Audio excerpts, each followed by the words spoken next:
those who made history, I'm happy for them. And just finally, Eliud, what would you like us to take away from this? You genuinely made me cry watching you cross the finish line. What would you like us to remember about this? Actually, I want to say the positive. Actually, I want to make the sport a clean sport. I want to make sport an interesting sport whereby all the human beings can run, can wake up very early in the morning, to run. And together when we run in this world, we can make this world a beautiful world. We can kick away most of the diseases by just running. It will be a beautiful world. It's a privilege talking to you. It was a privilege watching you run. And on behalf of every athletics fan around the world, thank you very much. Thank you too. Thank you very much. Thank you to the whole world. Thank you to those through Facebook, those who watch me through YouTube, those who watch me live. And I can say, actually, I am appreciating your time that you sit behind your TVs, behind your mobile phones, behind everything, even following through Twitter and everything, that you have made history together, and together you can make this world a beautiful. Eliud, you were great before, you are now an icon. Congratulations. Thank you very much. Thank you. Immortal, I think, and when he says takes the time to watch me, well, you've made it a little bit less than it ever was, Eliud Kipchoge. And I think you can add to Radzi's words, it's not just athletics fans, I think it's human beings who are in awe and enamoured and impressed by what we just saw. But there's one man that knows him perhaps better than any, and that is his coach, Patrick Sang, and Crystal is with him out in the throng. It takes a team. Patrick Sang, you're at the heart of that team that made this possible. Right now, your feelings in words, can you describe it to us? It's been 17 years in the making. I'm still in the moon. I'm yet to come down to heart. Really excited. Happy for him, for what he has achieved. He's actually inspired all of us that we can stretch our limits in our lives, and we can do more than we think we can do. What was the first thing that you said to him as he crossed that line? I said, congratulations, you've done it, and you've made history.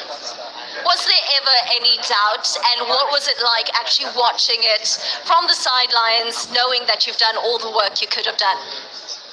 I watched the race from the Pacers tent, and I saw the spirits of the Pacers, and I watched the race, the changeover and all that. Everything went perfectly right.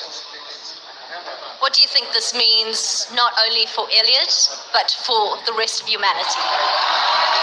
For the sport, it's challenging other young athletes and athletes that are still active, that they can stretch and perform better than they think. For the humanity, whatever level you are in, you can move yourself to another level. Finally, what of that time, and can that be broken?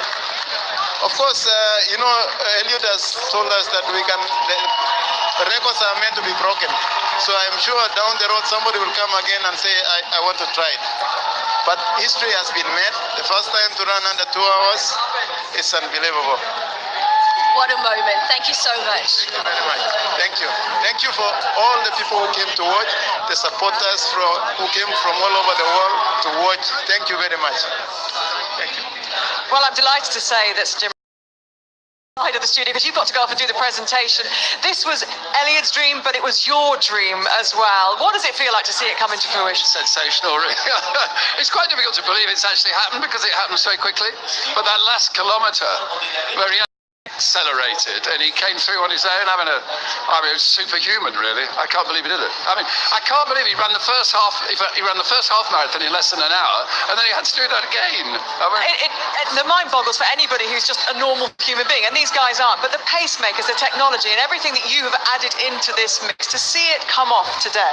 It's been immaculately well organised. Everything has to go to do this.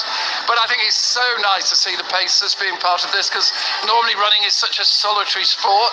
You run for yourself, and here they're all running for someone else, and they are just so full of enthusiasm. These, the pace guys are all world-class athletes. They're the best athletes in the world, and they're all running for Eliud. They've never done anything like that before. It's almost like a new sport for them, Congratulations. I know you've got the presentation to do as well. Thank you so much, Jim, and well done to you and all of your team, because this is the feeling today, actually, that Right, it's a solitary sport, but today was about being part of a team, whether it was the pacemakers, Shalane, or all the people, Ed, who've been involved in this. And I think that has come out, the feeling in this crowd. Well, I'm still shaking from the performance. I think everyone is either weeping or shaking and crying. It's been incredible. The image that I'll remember is of him coming up the final straight with the other pacers cheering and whooping behind him. You know, this was one guy being propelled, really. You know, he had to do it himself, but he couldn't have done it without the rest of them. So, well, the presentation is going to be a trophy, which obviously is a one of a kind, really, because guess what? Nobody's ever had the sub 2 hour trophy before. And I think it's really more of a symbol. It's a symbolic gesture to Eliud, and I know that later today he will take his pacemakers and he will present them with trophies and awards as well, because he realizes just how it's been boosting his morale and keeping him going when it got a little bit tougher him out there. It didn't appear to get massively tough because he hides it well, as we know. But he really is a team man, and he's enjoyed the camaraderie of everybody with him. we actually thought that he went through a bit of a sticky patch, you know, in the middle there, and he really had to talk himself out of it. So, well, we have witnessed history. It has been an incredible 2 hours here in Vienna. You were part of history. Goodbye.